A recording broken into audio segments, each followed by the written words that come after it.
Hey folks, welcome to Fluketronic. Wanted to follow up on the string install video last time on this Magic Fluke timbre bass and give you a real sound sample. So what I'm going to do is I'll just play the video here, and what you'll see is sections from the round wound sample I did before, and go back and forth between the round wound sample and the flat wound sample. Now I will say I was trying to get as close to a fair comparison as I could, so I did not touch my audio interface at all, and I'm using the same tone and volume settings on each. And what you're going to hear is that the flat wound samples are a lot louder, so you get a lot more clipping on that, so you'll have to excuse that, but I did want to go ahead and post it that way just so you can see the difference. So the flats do have a lot more bass response and hence are easier to clip the audio interface, and you'll hear that in the sample. So in that sense, it's not quite fair, but hopefully you'll get a sense of the differences between the rounds and the flats just from a sound perspective. And obviously for real playing, you want to back off on the volume a little bit more with the flats, so that you're not clipping it. All right, so I'll go ahead and play that, and when we come back, I'll give you a little more thoughts on the timbre.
Okay, we're back, and I've had this timber a little bit longer and have come up with a few initial thoughts. Probably have some even more thoughts once I get to use it in some real projects. But just some general review thoughts. I really like the feel of these strings. A lot better than the rounds. The response across the strings feels a lot more even than the Pahojos on my California bass.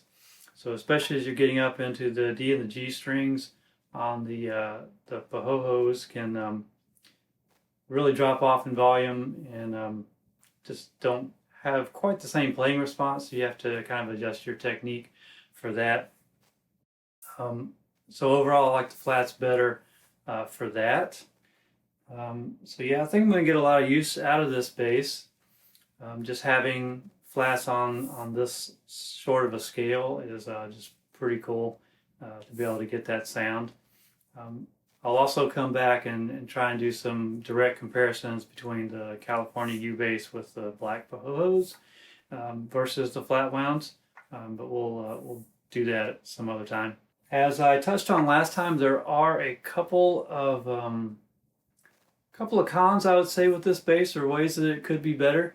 One I touched on was the intonation with the flats is not as good with the rounds. When I had the rounds on, I could play right over the fret lines and be right in tune. With the fretless, it's not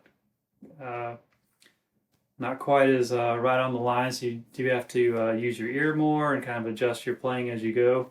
It gets sharper as you go up the neck, so you have to compensate by playing a little bit closer to the nut. So there is that. If Magic Fluke wanted to design a bass for the flats, I would definitely welcome that. And what I think they would have to do is really adjust the bridge position and maybe where the fret lines are to help with that. And as I said before, the flats are definitely not recommended for a fretted timber because of that issue. So if they wanted to design an instrument specifically for flats, they could do that. Now, the other thing I've found is with the tuners. So the round wounds are a nylon core. So, and you probably remember, or you can look back at that initial video with shots of the round wounds, and you get that nylon wraps around the tuning pegs a lot more, kind of like more like a ukulele string. With the steel core flats, what I'm finding, is that the tuning is a lot more sensitive. So peg heads are 4-to-1 ratio, which works great for ukulele strings and the round wounds. But on the steel core, it really would be more ideal with something with a higher tuning ratio, like typical guitar and bass, or 14 or 18-to-1 gear ratio. That would really be more appropriate for the flat rounds. So those are a couple of nits that could be better, more ideal with the flats. But we will be using this in some real productions and original songs coming up. So we'll be seeing this hopefully more in the coming weeks and months. So that's about all I wanted to say today. So thanks for watching Fluke Trying.